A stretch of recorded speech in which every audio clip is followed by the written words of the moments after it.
Ciao a tutti, siamo qua fuori da Palazzo Cursi, Genova, stiamo per incontrare Angela Davids. Angela è stata ed è un personaggio incredibile della controcultura americana antagonista, accusata negli anni 70 di aver armato alcuni esponenti del Black Panther durante il sequestro di un giudice, inserita fra i 10 più pericolosi e ricercati d'America dall'allora senatore Reagan. È stata poi assolta grazie anche a un'enorme mobilitazione globale, un movimento che ne appoggiava la liberazione. John Lennon e Yoko Ono hanno dedicato una canzone a lei, stessa cosa ha fatto i Rolling Stone, in Italia ci ha pensato il quartetto, eccetera. Personaggio incredibile, nel corso degli anni ha continuato a lavorare attivamente nella tutela dei diritti delle persone di colore e dei detenuti. È qua a Genova in visita e la incontreremo e faremo una bella chiacchierata con lei. Despite his complete rehabilitation, Tookie Williams has been executed in 2005. Mumia Abdul-Jamal is still in jail, though his sentence is completely wrong. Times change, but situations as yours or Hurricane Carter's, just to mention the most famous ones, are still going on at the present days, though 40 years have passed. What is your opinion about the American prison system? Well, the prison system in the U.S. is in crisis and has been in crisis for the last 30 years or so. The numbers of people continue to grow. The U.S. has proportionally the largest prison population in the world, both in terms of the numbers and also in terms of per capita imprisonment. The U.S. is the only country in the so-called industrialized democratic world that continues to use the death penalty as a matter of course. And of course, Tookie Williams was executed despite the fact that he was the very best example that one could have hoped for rehabilitation. Yeah, he stopped the war. Exactly. War, no? Exactly. And of course, Mumia is the most powerful voice against the death penalty. And I think it's important to point out that he no longer faces death because of the movement in the U.S., but in Europe, in Australia, and other parts of the world. But he continues to face life imprisonment. And although we acknowledge the importance of his being removed from death row, we cannot stop until he is set free. People are aware of the connections between the structural racism and the increase in the numbers of people behind bars, the use of racism the use of imprisonment as a racist tool, let me say. And it might be important for countries in Europe and in other parts of the world, in Africa, to pay attention to what is going on in the U.S., because the institution of the prison increasingly becomes an institution to deal with social problems and economic problems that ought to be solved in other ways.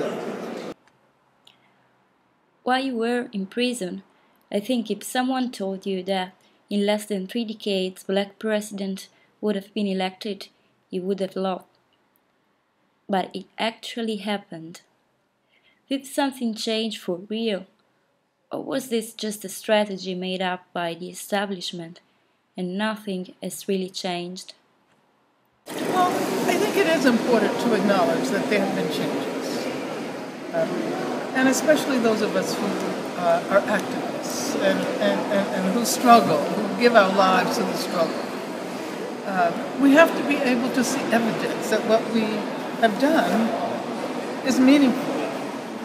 And so the election of Barack Obama was meaningful. So rather than focus on the individual Barack Obama, I'm interested in what enabled him to be elected. And of course, there was a time when he first announced his candidacy when people said, there's no way that a black man can be Also elected. in Italy. Exactly. But he was elected, and thanks to grassroots movements. Now, this isn't to say that there have been enormous changes, because he was elected to the presidency of a country that continues to be imperialist, colonialist, racist. Excuse me. So, what I think we should recognize is that change is possible. The Black Panthers were a political and legal counterculture movement which could respond to the needs of the black poor youth. Nowadays it seems to me that unfortunately the only movements which respond to the needs of angry young people, both black and white, are the religious fundamentalism. Is there, in your opinion, a third way, a different way to help young people to make a change? Well, all of the work that is being done by young people is not revealed by the media. And I'm actually quite excited about a lot of the movements that young people have created. I was speaking about the campaign against the prison industrial complex. That is a campaign that is largely organized by and run by young people, and it has spread all over the country. There is, and I think what is interesting about youth movements today is that there's a consciousness of the connection between racism and gender oppression, homophobia, and this is precisely what we need today. It's not so much particular movements against particular modes of oppression, but an understanding of how they all connect with each other. In the 70s, you were a beautiful, young, communist, black woman. How did you manage to survive? I survived like everyone else did. I survived like everyone else did, and of course,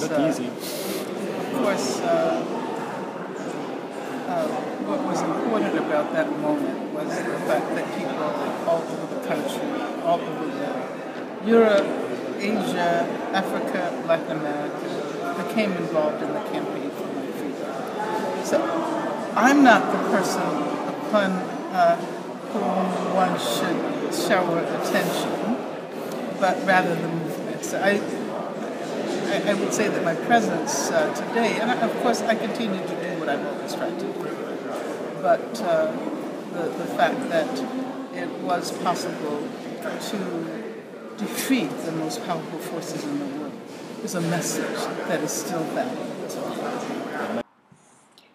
In the 70s, artists used to write protest songs, to go down the street for demonstrations, to get involved. Today things have changed much. Does it mean that the revolution sells less copies of an album? Or is it just a lack of political consciousness? There must be a movement before artists and cultural workers in mass will be affected. Of course, cultural workers and artists participate in the building of that movement. We have not yet reached a point where we can say that we have a mass consciousness that is equivalent to that era, but that is precisely what we're starting with. And I think it's not only necessary to use the contributions of artists and cultural workers, but to recognize that with the new technologies of communication, the potentials are even vaster. One last question. Here in Italy, we are now reaching the bottom. Unemployment among young people has reached 30%. The last 3 prime ministers of the country haven't been elected by people, but nominated by the head of state. We are getting used to walk on thin ice. How do you see this situation from the United States? Is the American people informed about our political and economical situation? Well, some people in the U.S. are aware of the struggles in Europe and in Italy, and the campaigns against austerity, and the extent to which the economies are not able to withstand and we're also affected in the U.S. What's interesting is that at a time when everything has become global, when capital has become global, when information has become global, yes, the problems are global, but we have not created the kind of internationalism that could stand up to that. And it's interesting that 40 years ago, before we had technologies of communication, there was a powerful sense of international solidarity.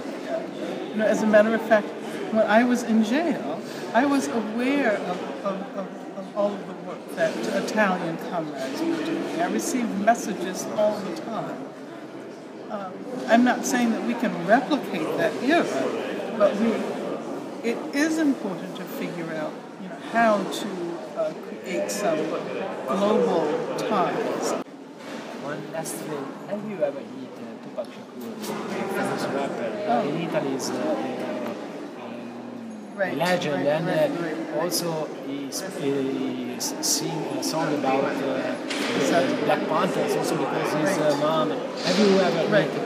Well, I never met him, but I've heard his music, of course, and I know I've met his mother. I know a famous Shakur.